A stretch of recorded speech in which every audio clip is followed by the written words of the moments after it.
হাতিয়া থেকে। জি, আপনার বাড়ি কোথায়? নোয়াখালী সুবর্ণচর।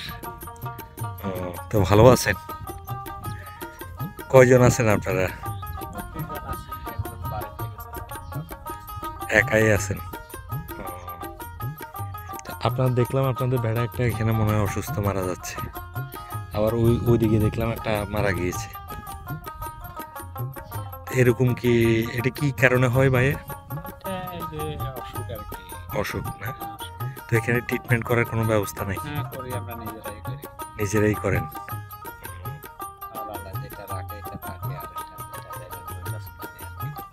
তো এখানে খাওয়ার দাওয়ার কি ব্যবস্থা, কিভাবে কি করেন? নিজেরা রান্না করে খান?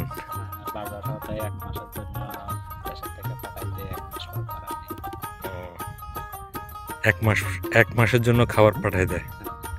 আর কাঁচা বাজার যেগুলা রয়েছে দেখলাম শাকসবজি করতেছেন। ও, ভাইয়ের নামটা কি? জাফরুল্লাহ ভাই। ও, তো আর কি কি করেন? হাঁস মোরগ লালন পালন করেন? মোরগ আছে, ছাগল আছে, ভেড়া আছে, গরু আছে। মহিষ নাই?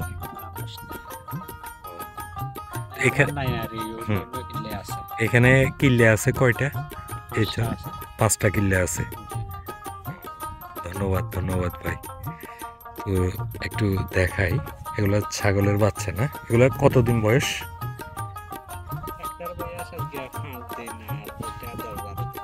10-12 দিন। বিশাল জায়গার মধ্যে ছোট ঘরটা কেন দিচ্ছেন? এটা যে বাচ্চাদের জন্য না? বাচ্চারা যেগুলো মা এবং বাচ্চাদের জন্য আলাদা, আর লাম্বা যেটা রয়েছে এটার মধ্যে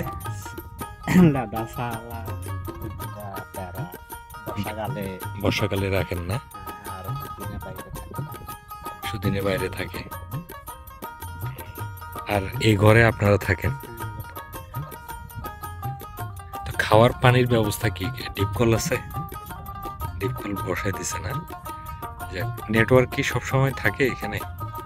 দিনে ক্লিয়ার থাকে, রাত্রে ক্লিয়ার থাকে। দিনে নেটওয়ার্ক পাওয়া যায়? মাশাআল্লাহ মাশাআল্লাহ। তো বন্ধুরা, আজকের ভিডিওতে এখানেই বিদায় নিচ্ছি। দেখা হবে অন্য কোনো স্থানে। তো আজকে সবাইকে বিদায় জানিয়েছি। তো আশা করি সবাই সুস্থ থাকবেন, ভালো থাকবেন। আসসালামু আলাইকুম।